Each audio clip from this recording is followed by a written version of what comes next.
All right, guys. So today I wanted to show a visual of why a lot of conventional footwear is not very good for your feet, and I'm going to do so with a Vans shoe. I've showed this one in other videos, but I want to show it again and go a little more in depth because the ones I made before were kind of short form, like just quick examples. But so today we're going to do a little bit more of a deep dive into why they're not so good for your feet, why they're not a good long-term solution, and why also they're going to give you issues sooner or later. So the first thing I always talk about, because to me this is becoming pretty clearly the biggest feature in footwear that would matter the most, is the toe box. And what I do not like about this shoe, for example, and this is with most shoes, is that the toe box is so narrow. It's so narrow that your foot, which actually should have the ends of the toes as the widest part of the foot, it should literally be the widest part of the triangle, the foot tripod. But shoes, especially Vans, are made almost the opposite. They actually have kind of what would be the metatarsal bones, your toe joint, as being the widest part of the foot, when in reality, this should be the widest part of the shoe. Your ends of your toe box should be the widest part. So that's the biggest problem there.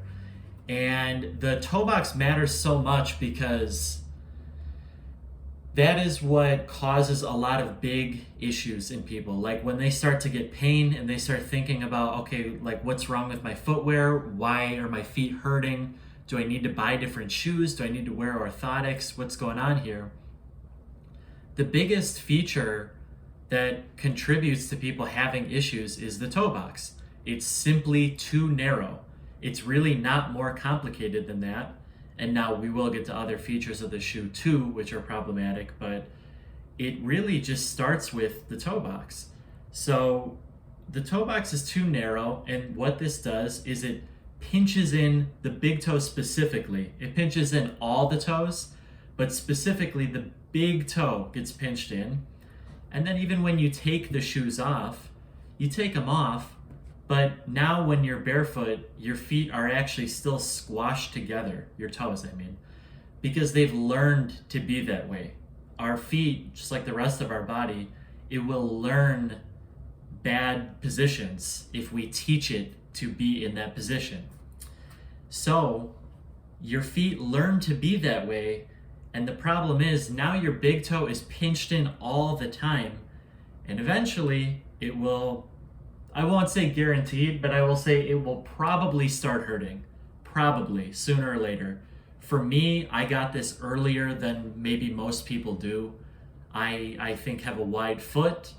I think my foot kind of fought back from wearing narrow conventional footwear for such a long time.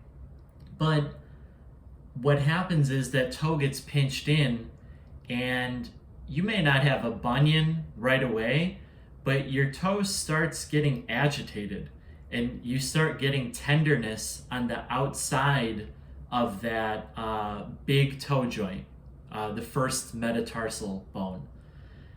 You start getting agitation there because it's actually trying to resist being pushed in.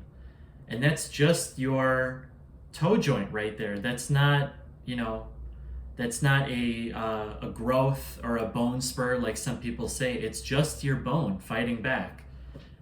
It's trying to keep healthy positioning. So you start getting pain there, and the problem is you already have a lack of mobility in that joint now, and you have a lack of function and strength. So for a lot of people, it may start with bunion-like symptoms, but to be honest, you've already undergone some of the negative effects of losing big toe function. So what ends up happening is your arches are going to get weaker and or collapse. The big toe is a large portion of what upholds the arch and keeps it strong and functional. If you don't have much access to your big toe, then you are by default going to have weak arches, if not flat arches, flat feet.